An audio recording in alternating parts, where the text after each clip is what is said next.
నమస్తే బ్రదర్, ఎలా ఉన్నారు? సంక్రాంతి హడావిడి అయితే మొదలైపోయింది. ఈ సంక్రాంతి సీజన్లో తన అదృష్టాన్ని పరీక్షించుకోవడానికి రాజాసాబ్ వచ్చి బొక్కా బోర్లా పడ్డాడు. సినిమాకైతే ఫ్లాప్ టాక్ భయంకరంగా వస్తుంది. అయితే చాలామంది ప్రభాస్ పైన ఏదో నెగిటివిటీ క్యాంపెయినింగ్ చేస్తున్నారని ఫీల్ అవుతున్నారు. కానీ నిజానికి ప్రభాస్ ఫ్యాన్స్కి కూడా తెలుసు సినిమాలో అసలు కంటెంటే లేదని. అసలు థియేటర్లో ప్రభాస్ ఫ్యాన్స్ని చూస్తే పాపం జాలేసింది.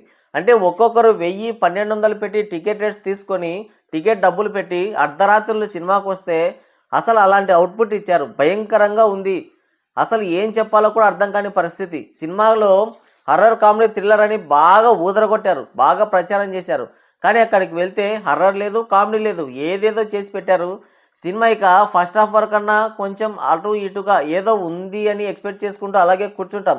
ఫస్ట్ హాఫ్లో కూడా నిజానికి ఏమీ లేదు, కానీ అలా కూర్చుంటాం. ఇంకా హర్రర్ ఎలిమెంట్స్ రాలేదు కదా, ఇంకా కామెడీ స్టార్ట్ అవ్వలేదు కదా. దయ్యాలు వచ్చిన తర్వాత కామెడీ స్టార్ట్ అవుతుందేమో, ప్రేమ కథా చిత్రంలో మాదిరిగా, లేదంటే కాంచన సినిమాలో, గంగా సినిమాలో ఇలా ఉన్నట్టుగా కామెడీ ఉంటుందేమో, మంచి హర్రర్ ఎలిమెంట్స్ ఉంటాయేమో అన్నట్టుగా ఫస్ట్ హాఫ్లో అలాగే కూర్చున్నారు. కానీ ఫస్ట్ హాఫ్ అయిపోయిన తర్వాత ఇక లేచి పారిపోవడం ఒక్కటే మిగిలిపోయింది. అసలు కథ ఎటో వెళ్ళిపోయింది. ఏం చేస్తున్నారో, అసలు ఎటు తిరుగుతుందో స్టోరీ ఏమీ అర్థం కాని పరిస్థితి ఏర్పడింది. 300 నుంచి 400 కోట్ల బడ్జెట్ పెట్టారు. 3 సంవత్సరాలకు పైగా టైం తీసుకున్నారు. ఇలాంటి అవుట్పుట్ ఇచ్చేది. ఫ్యాన్స్ అయితే తలలు బాదుకున్నారు. అలాంటి రొట్ట అవుట్పుట్కి కూడా మళ్ళీ 1000, 1200 పెట్టి ఫ్యాన్స్ దగ్గర డబ్బులు గుంజారు. వాళ్ళ రక్తాన్ని తాగారని చెప్పాలి. కట్అవుట్లు కట్టి, అభిషేకాలు చేసి, ఫ్లెక్సీలు కట్టి, బ్యానర్లు కట్టి వీళ్ళని అంత పెద్ద స్టార్స్ని చేస్తే అక్కడ చూస్తే ఇచ్చిందే ఘోరమైన అవుట్పుట్. మళ్ళీ దానికి అందిన కాడికి డబ్బులు తీసుకొని జేబులో వేసుకుందామనే చింతనే తప్ప ఒక మంచి అవుట్పుట్ ఇద్దాం, ఫ్యాన్స్కి కోరుకున్నట్టుగా ఒక మంచి సినిమాని ఇద్దామని ఎక్కడ అనుకోలేదు. ఫ్యాన్స్కి డబ్బులు అనేది చాలా బొక్క. ఈ 1100, 1200 టికెట్ రేట్స్ అనేది చాలా ఘోరం. ఇక సినిమాలో ఉన్న అవుట్పుట్ అంటే సినిమా రిలీజ్ కంటే వాళ్ళు ఇచ్చిన బిల్డప్కి, సినిమాలో ఉన్న కంటెంట్కి, ఆ టికెట్ రేట్స్కి అస్సలు ఎక్కడ పొంతనే కుదరలేదు. సినిమా ఆ రేంజ్లో వెళ్ళిపోయింది. సరే, మొత్తానికైతే సినిమా ఫ్లాప్ టాక్ని అయితే భయంకరంగా మూట కట్టుకుంది. మనం ఎక్స్పెక్ట్ చేసిన ఎలిమెంట్స్ అనేవి ఎక్కడ లేదు. వింటేజ్ ప్రభాస్ని చూపిస్తామన్నారు, ఎక్కడున్నాడో తెలీదు. మొత్తం డూప్తో లాగించేశారు. మీకు జస్ట్ ఒకే ఒక్క రీజన్ చెప్తాను. సినిమా అంతా పక్కన పెట్టేయండి. లాస్ట్లో సినిమా అంతా అయిపోయిన తర్వాత, ఫైట్ అయిపోయిన తర్వాత క్లైమాక్స్లో ఆయనకి వాళ్ళ తాతగారికి తద్దినం పెట్టే సీన్ ఒకటి ఉంటుంది. అక్కడ ప్రభాస్ ఇచ్చిన ఎక్స్ప్రెషన్స్ ఉన్నాయి బాబోయ్, ఇంకా వద్దు, ఇంకా దాని గురించి మాట్లాడి కూడా అనవసరం. ఇక వింటేజ్ ప్రభాస్ ఎక్కడ ఉన్నాడో మరి వాళ్ళకే తెలియాలి. 99% వరకు మొత్తం డూప్తోనే లాగించేశారు.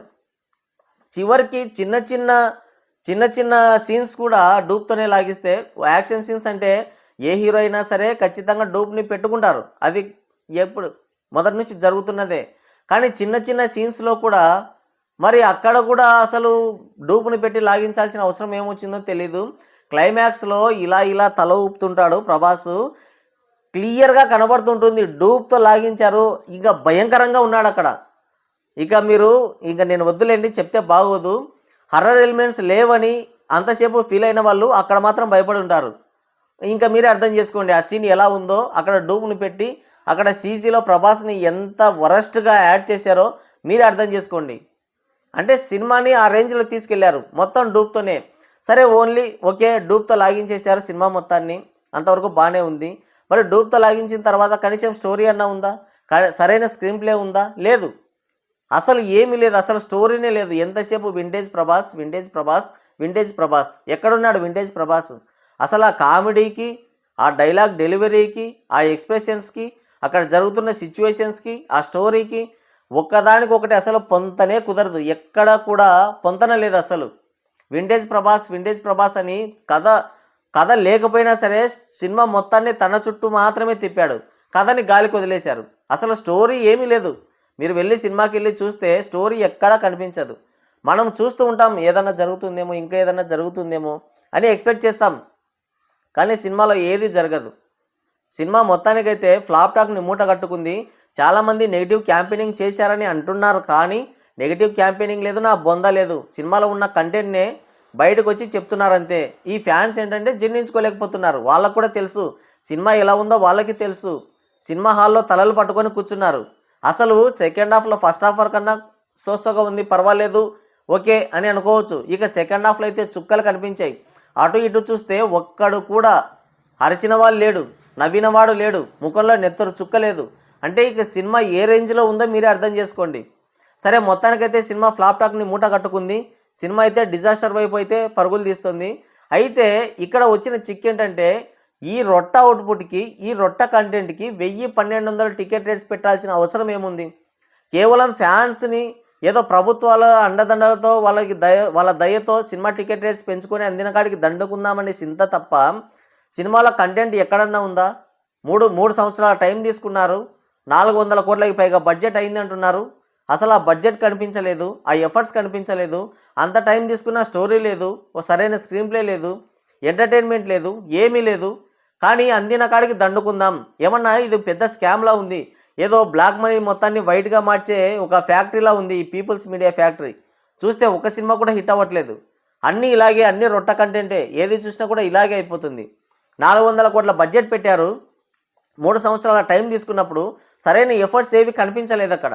సరే, మీ కర్మ, అది ఇంకా వదిలేద్దాం, మీరు ఎలా తీసుకుంటే మీ ఇష్టం అది. కానీ ఫ్యాన్స్కి 1000-1200 టికెట్ రేట్స్ పెట్టి దండుకోవడం ఏంటి?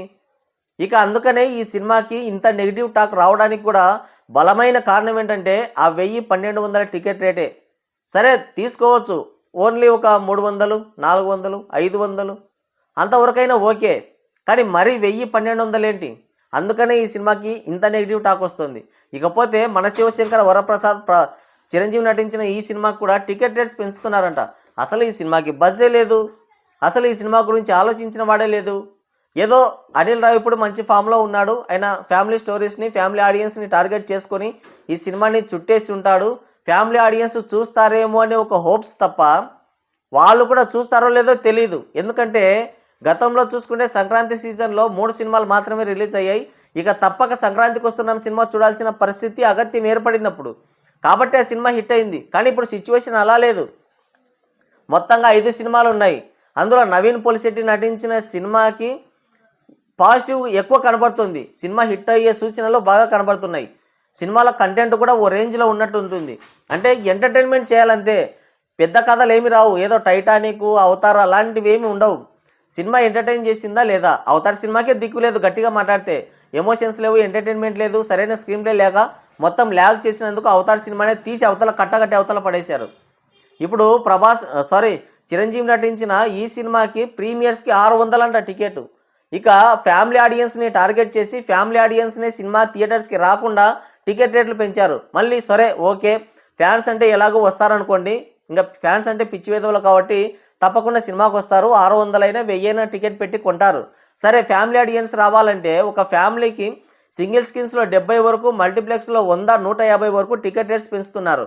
ఇక ఫ్యామిలీ ఆడియన్స్ పైన ఫ్యామిలీ కంటెంట్తో సినిమాని తీసి ఫ్యామిలీ ఆడియన్సే థియేటర్స్కి రాకుండా చేస్తున్నారు వీళ్ళు. అసలు ఈ సినిమా పైన బజ్జే లేదు. మొన్న వచ్చిన ట్రైలర్కి బీభత్సమైన నెగిటివిటీ వచ్చింది, ఏమీ లేదు, మొత్తం సీరియల్లా కనిపించింది. అయితే వీళ్ళు ఏదో ఉందన్నట్టుగా ఏదో బాగా ప్రాపగండా చేస్తున్నారు, కానీ బలవంతంగా మన పైన రుద్దుతున్నారు. కానీ సినిమాలో అంత కంటెంట్ ఉండేలా కనిపించడం లేదు. మొన్న ట్రైలర్ చూస్తేనే అర్థమవుతుంది. ఇక సాంగ్స్ అంటావా, వాటి గురించి ఎంత తక్కువ మాట్లాడుకుంటే అంత మంచిది. అంటే ఇందులో కూడా మళ్ళీ కథలో వేలెట్టి గెలికారేమో అని డౌట్ కూడా వస్తుంది. కావాలనే, అంటే చిరంజీవితో కాదని తెలిసిందో లేదంటే ఏమో తెలియదు, కానీ మళ్ళీ వెంకటేష్ను తీసుకొచ్చి మళ్ళీ తగిలించారు అక్కడ. సంక్రాంతికి వస్తున్నాం సినిమా వైబ్సే బాగా కనిపించాయి. అంటే సేమ్ అదే కంటెంట్ని తీసుకొచ్చారు, అదే కంటెంట్ని బలవంతంగా రుద్దేశారు. గతంలో చూసుకుంటే F2 హిట్ అయిందని F3ని సేమ్ అలాగే తీశారు, F2 సినిమా ఫ్లాప్ అయిపోయింది. ఇప్పుడు సంక్రాంతికి వస్తున్నాం సినిమా హిట్ అయిందని సేమ్ అదే టెంప్లెట్లో ఈ సినిమాని చుట్టేశారు. ఇక ఈ సినిమా పరిస్థితి ఏంటో మనకు తెలీదు. సరే, సినిమా రిజల్ట్ ఎలా ఉన్నా కూడా టికెట్ రేట్స్ అనేవి నార్మల్ టికెట్ రేట్స్ అయితే ఎక్కువ మంది వస్తారు కదా, ఎక్కువ ఫుట్ ఫాల్స్ పడతాయి కదా, అదే ఆలోచించట్లేదు. వచ్చిన కాడికి దండుకుందాం అంటే సినిమాలో కంటెంట్ లేనప్పుడే ఇలాంటివి జరుగుతాయేమో అన్న డౌట్ వస్తుంది. ఇప్పుడు రాజాసాబ్ సినిమా ఫస్ట్ వికెట్ పడింది, టికెట్ రేట్స్ అనేవి భారీగా దెబ్బ పడుతున్నాయి సినిమాకి. నిన్న చూసుకుంటే సినిమా ఒక గంటకి వచ్చేసి దాదాపుగా 20,000-25,000 వేల టికెట్లు తెగుతుంటే ఇప్పుడు చూస్తే కేవలం 3,500-4,000 టికెట్లు మాత్రమే తెగుతున్నాయి. అంటే టికెట్ రేట్స్ అనేవి భయంకరంగా ఉన్నాయి. ఇప్పుడు మనశంకర వరప్రసాద్ సినిమాకి అసలు బజ్ లేకపోయినా కూడా ఈ సినిమాకి కూడా 600 అంట టికెట్ రేటు. ఇక మళ్ళీ మొత్తం సెలవులు హాలిడేస్ అయిపోయేంత వరకు అంటే 10 రోజుల వరకు సింగిల్ స్క్రీన్స్లో 70 నుంచి 100 వరకు, మల్టీప్లెక్స్లో 100 నుంచి 150 వరకు పెంచుకునే వీలు కల్పించిందంట. అసలు వీళ్ళు సినిమాలు తీసేదే మన దగ్గర డబ్బులు గుంజడానికి ఉన్నట్టుంది. ఇక దీని రిజల్ట్ గురించి మనం ప్రత్యేకంగా చెప్పాల్సిన పని లేదు. సినిమా కొంచెం అటు ఇటుగా ఉన్నా సరే ఇక ఎటువైపు పరిగెడుతుందో మనకే తెలీదు. సరే మొత్తానికి చూద్దాం. ఒక సినిమా అయిపోయింది టికెట్ రేట్ల వల్ల. ఇప్పుడు ఇంకో సినిమా వస్తుంది. ఇది కూడా భారీగా టికెట్ రేట్లు పెంచింది. ఫ్యామిలీ ఆడియన్స్ కోసం అని చెప్పి సినిమా తీస్తున్నామని చెప్పి అదే ఫ్యామిలీ ఆడియన్స్కి బొక్క పెట్టడానికి చూస్తున్నారు. ఒక ఫ్యామిలీతో సినిమాకి వెళ్ళాలంటే వేలు ఖర్చు అవుతుంది. అసలు ఎంటర్టైన్మెంట్ను మొత్తాన్ని దూరం చేశారు వీళ్ళు. ఒకప్పుడు ఏంటంటే డ్రామాలని, డ్యాన్సులని భలే ఉండేది పల్లెటూళ్ళలో చూసుకుంటే. అవన్నీ కూడా అంతరించిపోవడానికి సినిమా ఫీల్డ్ మెయిన్ రీజన్. అవన్నీ అంతరించిపోయిన తర్వాత వీళ్ళు ఇష్టం వచ్చినట్టు ఆడుకుంటున్నారు. మన దగ్గర డబ్బులు గుంజాలని ఒక ప్రయత్నం తప్ప సరైన కంటెంట్ ఇవ్వాలని ఎవరికి కూడా లేదు.